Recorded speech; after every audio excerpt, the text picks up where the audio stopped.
Good morning, boys and girls. This is Mrs. Milligan. It is March 30th, 2020. It's Monday morning.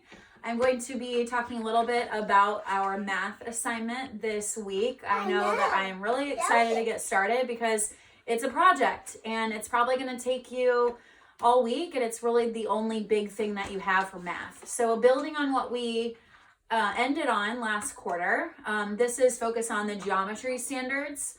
The first learning target is I can create an aquarium using volume calculations. The second one is I can solve problems in a playground with area. The standards are the area of polygons and the volume of right rectangular prisms. The first assignment I'm going to talk about that is going to be due April 3rd, so it's Friday, is the Go Fish. I would suggest clicking on that now in Google Classroom if you haven't already. I'll give you a second to pull it up. Okay, even if you haven't pulled it up, I'm going to explain it to you in detail. So the goal is to make an aquarium. So this is a right rectangular prism, and the goal is to fill it with water, and it's to fill it with fish. So your main 3 steps are: number 1, you're going to design your aquarium. You need to create the type of fish that you want for your aquarium, the size of fish you want for your aquarium, and the quantity. How many or what number of fish do you want inside your aquarium? The second thing for you to do is to calculate the dimensions. So you will be calculating dimensions using formulas. These are familiar. These are the things that are found in your textbook under topic 13, geometry. Area is length times width. That's if you're finding the surface area of the water after you fill it up in your aquarium. And the second formula necessary is volume. So it's the length of how long your aquarium is going to be multiplied by the width of how wide your aquarium is. And then the height, how high your aquarium is going to go. Multiply all those 3 together to get the volume. Back to step 2.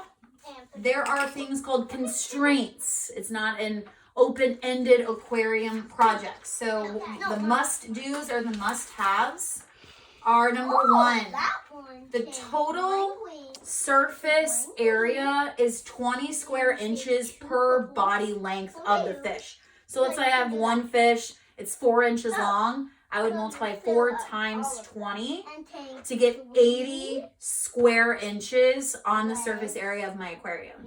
So if I have another fish that's 2 inches long and I have another fish that's 3 inches long, I might just add up their lengths, multiply that by 20, and that will have your estimated aquarium surface area. The second constraint in relation with volume is going to be how much water are you going to put in. The rule of thumb is 1 gallon of water per body length. So let's say the total, if I have 4 plus 2 plus 3, and I've, that's how many inches long they are, 1 inch per gallon of water. So just that multiplication problem of how much water is going to be in. So your task is step 1, going back, finding the type of fish. Number 2, calculating those dimensions.